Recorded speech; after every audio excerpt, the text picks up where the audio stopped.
Hello बच्चों, आज मैं आपके लिए लेकर आई हूं कि अगर आप गेट फूड टेक्नोलॉजी के साथ बायोकेमिस्ट्री जो सब्जेक्ट है उसको चूज कर चुके हो, उसको गेट एग्जाम के लिए आपने सेलेक्ट किया हुआ है, तब आपके लिए किस टाइप के जो कैरियर ऑप्शंस हैं वो फ्यूचर में जाकर ओपन होते हैं। Get food tech plus microbiology के बारे में मैंने आपको ऑलरेडी बता दिया है। होपफुली बहुत सारे बच्चों के जो डाउट्स हैं वो क्लियर हो गए होंगे।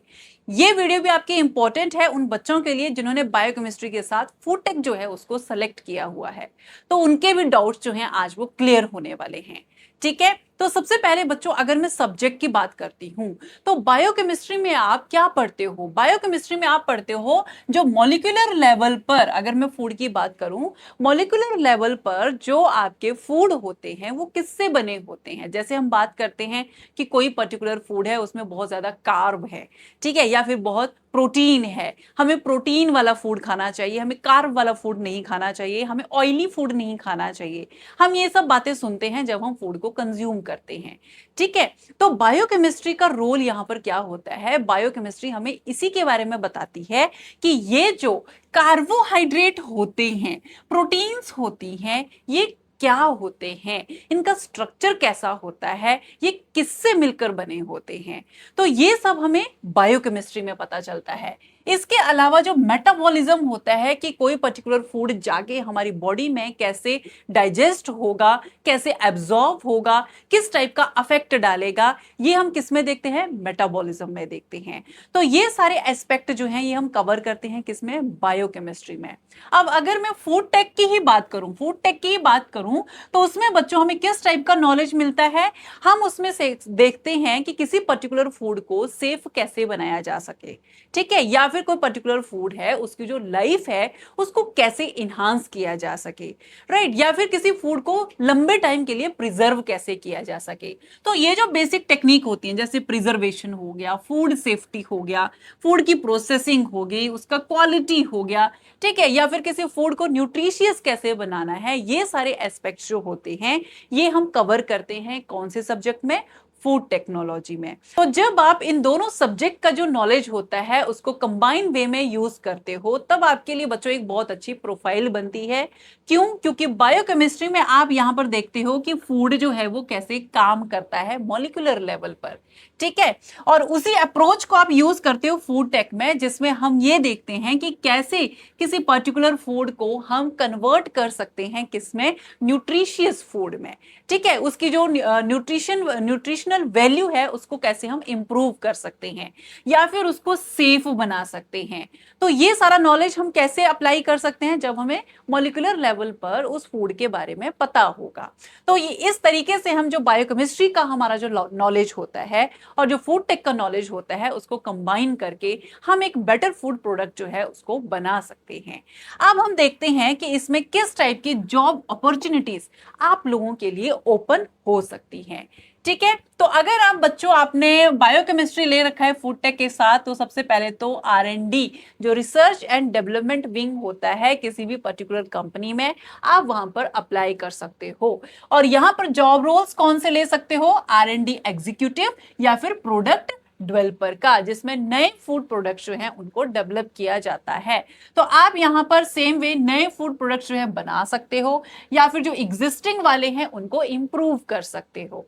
ठीक है, नेक्स्ट आ जाता है quality control and quality assurance, जिसमें आप एज अ क्यूसी या फिर क्यूए ऑफिसर जो होता है उस टाइप के जो रोल्स हैं उनके लिए अप्लाई कर सकते हो, जहां पर आपको फूड को टेस्ट करना पड़ता है कि उनकी क्वालिटी कैसी है, साथ में आपको जो सेफ्टी स्टैंडर्ड्स होते हैं वो इंश्योर करना पड़ता है कि किसी पर्टिकुलर कंपनी में ये स्टैंडर्ड्स फॉलो किए जा रहे हैं या फिर नहीं किए जा रहे हैं। ठीक है, नेक्स्ट आ जाती है बच्चों फूड सेफ्टी एंड रेगुलेटरी, जिसमें आप as a food safety executive role ले सकते हो या फिर रेगुलेटरी ऑफिसर रोल ले सकते हो, और वहां पर इंश्योर किया जाता है कि जो भी फूड कंपनी में बनाया जा रहा है वो सेफ है, हैजर्डस, डेंजरस नहीं है पब्लिक के लिए, और जो आपके रेगुलेशंस हैं उनको फॉलो करता है। ठीक है, नेक्स्ट आपका आ जाता है बच्चों फूड टेस्टिंग लेबोरेटरीज। तो जो आप एज अ फूड एनालिस्ट या फिर लैब एनालिस्ट जो रोल्स होते हैं वो ले सकते हो आप।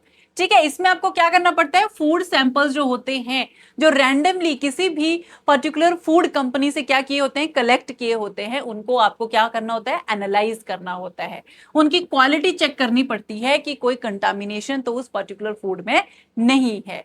ठीक है, उसके बाद आ जाता है डेयरी, बेवरेज एंड बेकरी, जो आपके इंडस्ट्रीज होती है, वहां पर अप्लाई कर सकते हो। कौन से रोल्स के लिए, जैसे प्रोडक्शन एग्जीक्यूटिव होते हैं या फिर प्रोसेस टेक्नोलॉजिस्ट होते हैं, इन जॉब रोल्स के लिए आप एलिजिबल होते हो। Manufacture and improve food products, तो इस टाइप का काम जो है आपको यहां पर करना पड़ेगा। ठीक है, नेक्स्ट आ जाता है न्यूट्रास्यूटिकल इंडस्ट्री, तो वहां पर आप किस रोल के लिए एलिजिबल होते हो, जैसे कि प्रोडक्ट डेवलपमेंट एग्जीक्यूटिव हो गया, जो नए प्रोडक्ट बनते हैं उनके एग्जीक्यूटिव होते हो आप। इसमें क्या किया जाता है कि जो नए फूड होते हैं, हेल्दी फूड होते हैं, उनको डेवलप किया जाता है। न्यूट्रिशियस फूड जो होते हैं, जो बनाए जाते हैं कंपनीज में, उनको डेवलप करने में आप यहाँ पर हेल्प करते हो। ठीक है, नेक्स्ट आ जाता है गवर्नमेंट सेक्टर। गवर्नमेंट सेक्टर में बच्चों as a food safety officer, scientist या फिर टेक्निकल ऑफिसर के जो रोल्स होते हैं आप वो ले सकते हो। यहां पर आपको फूड को इंस्पेक्ट करना पड़ता है रैंडमली किसी भी कंपनी में जाके, रिसर्च कर सकते हो, टेस्टिंग की जाती है, एंड पब्लिक सेफ्टी जो होती है उसको ध्यान में रख के किसी पर्टिकुलर प्रोडक्ट को एनालाइज किया जाता है कि कोई भी फूड प्रोडक्ट जो है वो हैजर्डियस नहीं होना चाहिए कंज्यूमर्स की कंजप्शन के लिए। तो ये कौन देखता है, जो फूड सेफ्टी ऑफिसर्स होते हैं वो ध्यान रखते हैं। तो ये रोल्स भी आप ले सकते हो। नेक्स्ट होता है हायर स्टडीज एंड रिसर्च। अगर आपने गेट एग्जाम क्रैक कर लिया है, कॉम्पिटिटिव एग्जाम क्रैक कर लिया है, तो आप हायर स्टडीज जो होती हैं उनके लिए भी ऑप्ट कर सकते हो। जैसे आप एमएससी एमटेक कर लिया आपने, उसके बाद पीएचडी कर लिया आपने, तो इस टाइप के जो रिसर्च फील्ड होती है वहां पर भी आप अप्लाई कर सकते हो। ठीक है, और वहां पर क्या किया जाता है, एडवांस स्टडीज जो होती हैं, साइंटिफिक रिसर्च जो होती है वो की जाती है। तो किसी पर्टिकुलर फूड के कंपोनेंट के ऊपर एडवांस स्टडीज की जाती है कि उसमें डिटेल में मॉलिक्यूलर लेवल पे देखा जाता है कि उसको कैसे इंप्रूव किया जा सकता है और क्या वो हमारे लिए टॉक्सिक है या फिर नहीं है। तो इस टाइप की जो स्टडीज होती हैं वो की जाती हैं अगर आप हायर स्टडीज के लिए ऑप्ट करते हो। ठीक है, तो ये सारे रोल्स हैं बच्चों जिनके लिए आप अप्लाई कर सकते हो अगर आपने फूड टेक के साथ बायोकेमिस्ट्री जो है वो लिया हुआ है।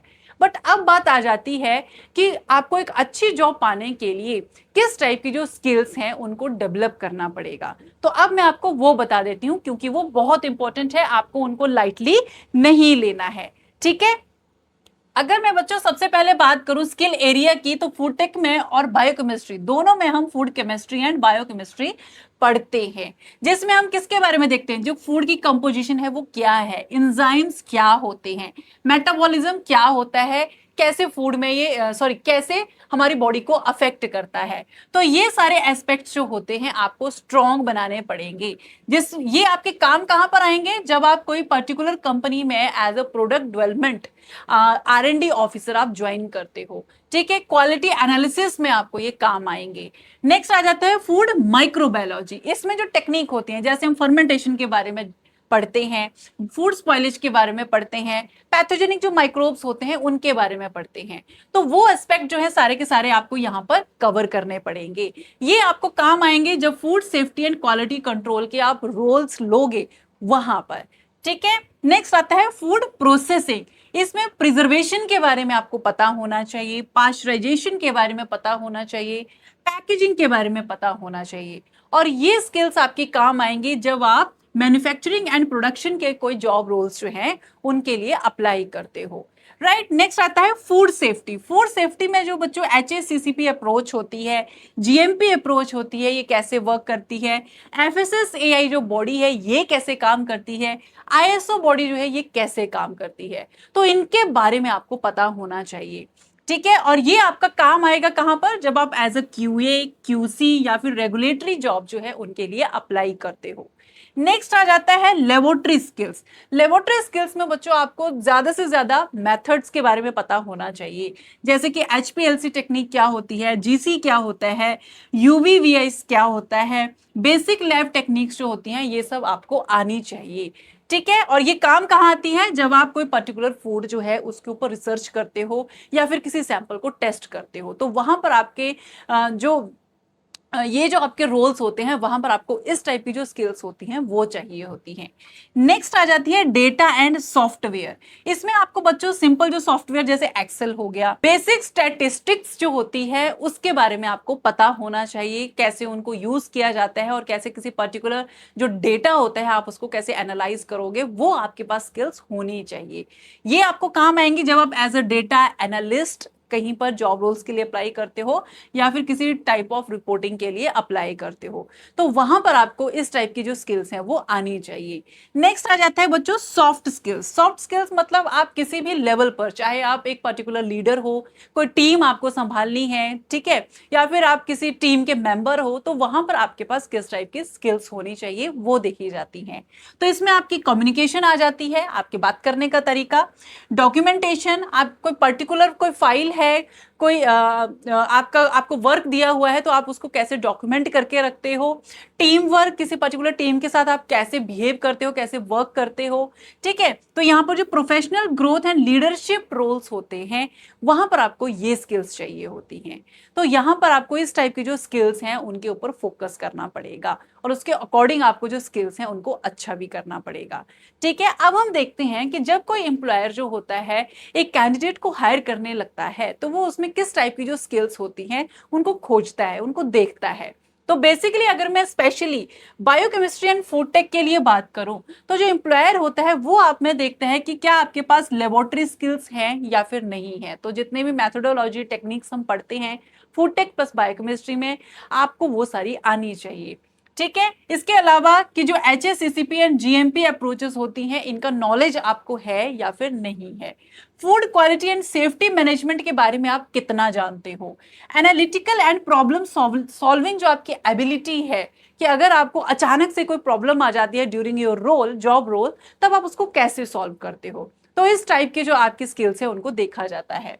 Good communication and documentation skills, आप का जो लोगों से बात करने का तरीका है वो कैसा है, कैसे आप किसी प्रॉब्लम को टैकल करते हो, अगर टीम में लड़ाई हो जाए तो उसको आप कैसे टैकल करते हो। तो इस टाइप की जो स्किल्स होती हैं वो आप में देखी जाती हैं, ठीक है। नेक्स्ट आ जाता है प्रैक्टिकल इंडस्ट्रियल एक्सपीरियंस। ये आपको बच्चों तब आएगा जब आप इंटर्नशिप करोगे। तो I will suggest during your M Tech journey या फिर PhD जर्नी आप क्या करो, इंटर्नशिप करो। इंटर्नशिप इन द सेंस कि आप किसी पर्टिकुलर कंपनी में अप्लाई करो और वहां पर 6 मंथ की इंटर्नशिप कर लो, 1 मंथ की इंटर्नशिप कर लो। तो ऐसे करके आपको क्या आएगा, एक तो आपको प्रैक्टिस हो जाएगी, अगर लेबोरेटरी बेसिस पे आप कर रहे हो तो लेबोरेटरी की स्किल्स के बारे में आपको पता चलेगा, साथ में आपको एक्सपीरियंस हो जाएगा कि कोई पर्टिकुलर कंपनी जो होती है वो कैसे वर्क करती है। तो उसके लिए आपको क्या होना चाहिए, जो प्रैक्टिकल इंडस्ट्रियल एक्सपीरियंस है वो बहुत मायने रखता है। अगर ये नहीं होगा तो आप बाकी आपकी चाहे कितनी भी स्किल्स हो आपके पास हो, वो आपके किसी भी काम नहीं आएंगी। तो आपको ज्यादा से ज्यादा क्या लेना पड़ेगा, एक्सपीरियंस लेना पड़ेगा यहाँ पर, ठीक है। तो ये बच्चों बेसिक आपको मैंने बता दिया कि किस टाइप के जो कैरियर ऑप्शंस है आपके लिए ओपन हो जाते हैं। अब ध्यान रखना है कि ये जो कैरियर ऑप्शंस हैं इंस्टीट्यूट टू इंस्टीट्यूट वेरी करते हैं। तो जो भी आपको जॉब रोल चाहिए उसके लिए आपको किसी पर्टिकुलर इंस्टीट्यूट को, उस स्पेसिफिक इंस्टीट्यूट को क्या करना पड़ेगा, फॉलो करना पड़ेगा। उसकी जो नोटिफिकेशन होती है उनको फॉलो करना पड़ेगा और जब वो रिक्रूटमेंट निकालते हैं तो उसको फॉलो करना पड़ेगा। तो उसके अकॉर्डिंग आपको ये जॉब रोल्स मिलेंगे, ऐसा नहीं है कि रैंडमली आपको मिल जाएंगे। तो उसके लिए आपको कुछ एफर्ट लगाने पड़ेंगे, मेहनत करनी पड़ेगी, ठीक है। तो होपफुली मैंने आपके बहुत सारे डाउट्स यहां पर क्लियर कर दिए हैं। अगर आपको कोई डाउट है तो आप कमेंट में मेरे से पूछ सकते हो। Thank you.